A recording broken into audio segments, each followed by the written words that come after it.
Welcome back everyone. This video is about namespaces and modules and a brief of how to lay out your files, namespaces, modules, types, etc. Now, the one major difference between F sharp and C sharp is the way namespaces and modules are dealt with. In the world of C sharp, there's a lot of freedom. You can declare anything, anywhere, in any order. The compiler does the heavy job of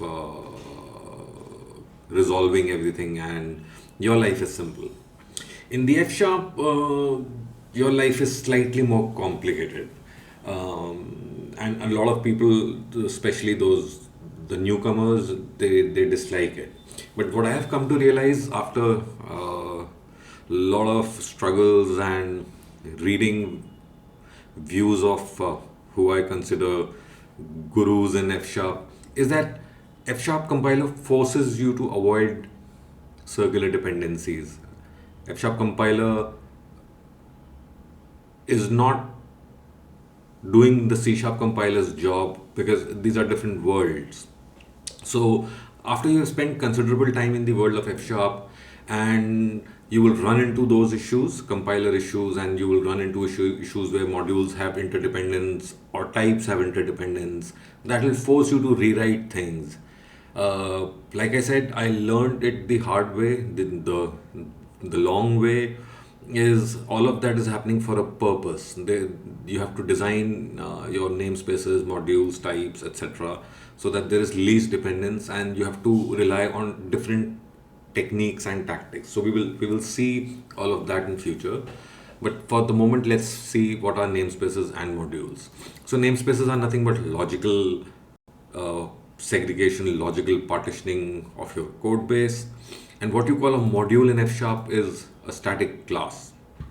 And all the members, which is all the values and the functions that you create within a class or a module, implicitly become the static members in the compiled module. So let's start with the most straightforward example, the most common thing.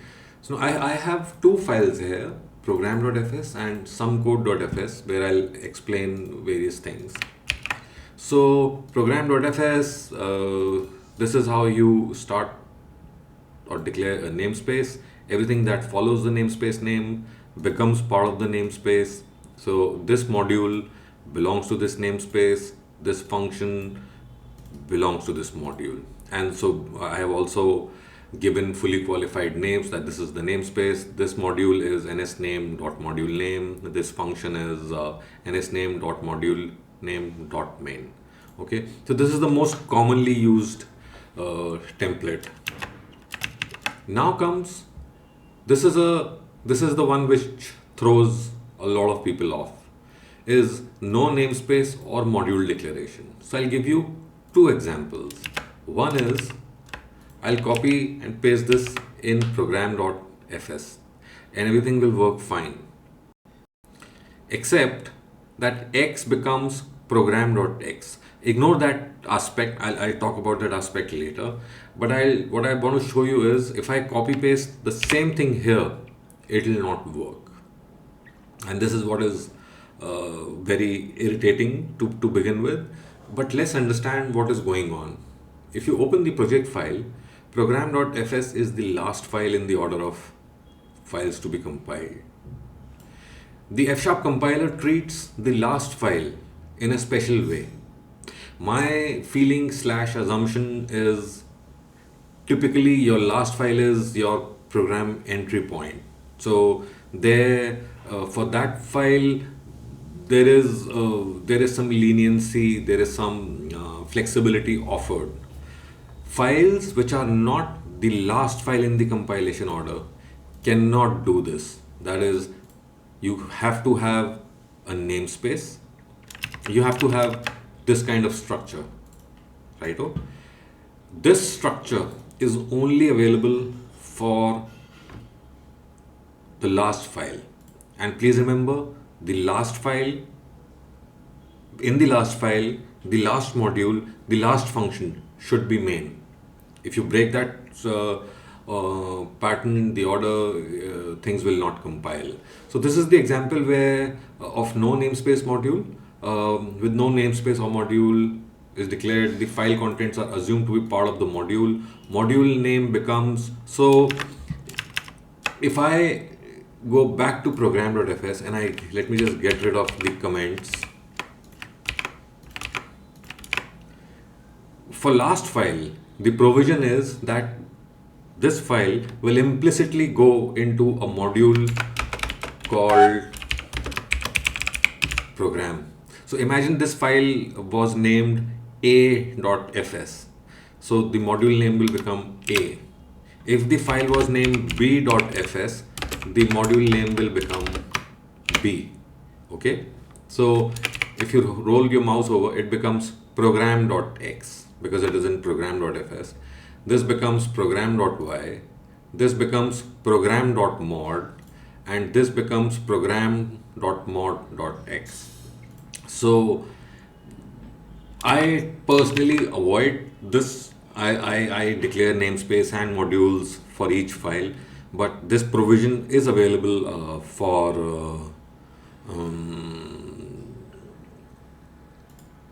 the last file in the compilation order. I'll just get rid of this, and this. Now, this is the example of combining namespace and module declaration. Okay. This technique is very straightforward, reduces the amount of the number of lines of code you have to write, but it has a significant limitation. When you do this, you are essentially combining the namespace name and module name. Also pay attention, there is no equals to here. Okay, you cannot add the equals to, which is with typically the modules. What happens is that what you are saying here is module name is part of the namespace, which is ns name, and this main becomes part of ns name dot module name dot main. However, you cannot do this module name 2. This is not allowed. In F#, each file has a top level module, and within the top level module, you may or may not have nested or sub modules. If you follow this structure, the one that I talked about in the very beginning, if you follow this structure, you can have namespace and then any number of top level modules within the file. For example, module name x equals to let a equals to 10. So a is now part of the module name x, and main is part of module name. And within this file, module name x, module name, and this module, they are part of this namespace. Also, in this file, both these modules are top level modules with respect to the file. If you follow this shorthand technique, you cannot have multiple top level modules. Okay, so once again, I don't use this technique. I stick to the dear old namespace module name because it doesn't matter. And this is the example that I already talked about. Here is your namespace, top level module 1 and top level module 2. Now, this is the example of having multiple namespaces. Here is namespace 1 and module 1 is part of namespace 1. Here is namespace 2 and module 2 is part of namespace 2. So you can have any number of namespaces, and within those namespaces, any number of modules, submodules within a file. Now, this is an example of a nested namespace. So you have namespace 1, and this is where I personally find this is inconsistent. The whole world of F# or a lot of functional languages is based on indentation. Had it been up to me, this would have been the case, that this becomes part of this, but that's not the way it is. Nested modules are not declared by indentation. Nested modules are declared by naming. So you declared one namespace, as long as the names known. So the compiler waits for new namespace declaration. So anything between these two namespaces is part of this namespace, and then everything is part of this namespace. So ns2 is a nested namespace between ns1. So module 2 is part of this namespace, and module 1 is part of this namespace. Okay. Now we have submodules. So you have this namespace. Within this module, you have another module. Okay. So you can go up to any level. That practically there are no challenges. And then there is something called recurring modules. So I'll show you what the challenge is when you may need to use recurring modules.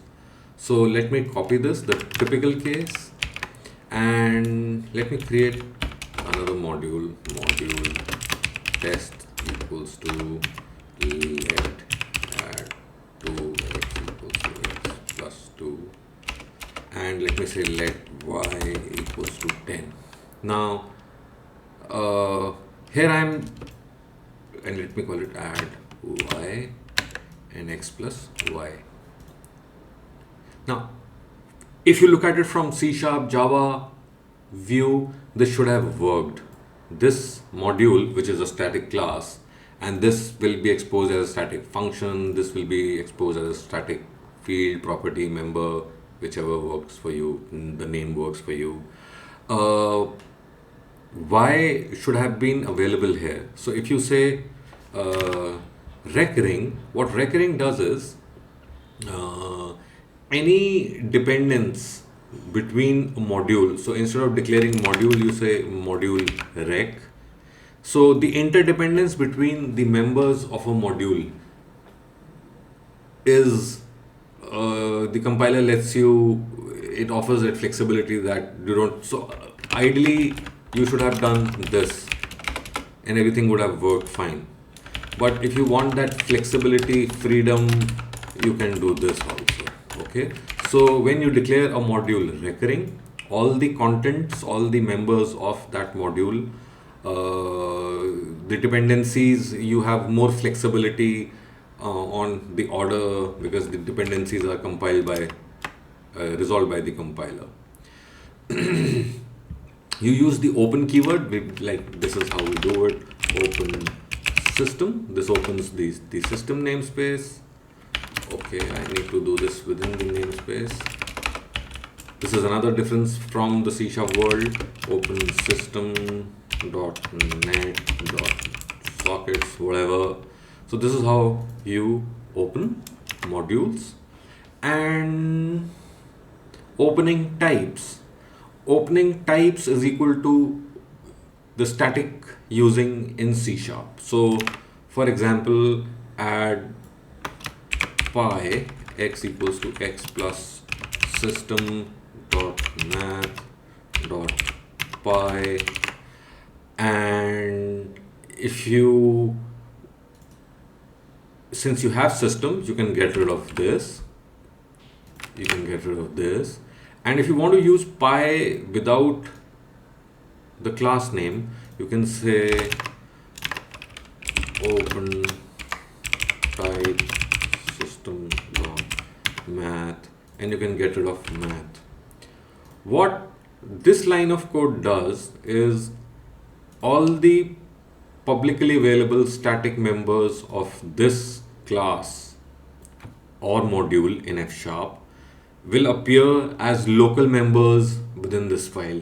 So it's a convenience thing. Instead of writing long names, fully qualified names again and again over and over, you use open to open namespaces so that the members of that namespace are locally available, and you open classes so that, or static classes or modules, so that the members of those classes or modules, the static public members, are available locally without fully qualified names. So that should be all for this video. My recommendation is to stick to this case. This is the most straightforward, most elegant case, unless you have very specific needs or you know exactly what you're doing, which can happen over time as you learn more and more. Stick to this one. file name, ignore the file name. Do have your namespace, have your modules, have your nested namespace, have your nested modules, and so on and so forth. So that's all for now. See you in the next one.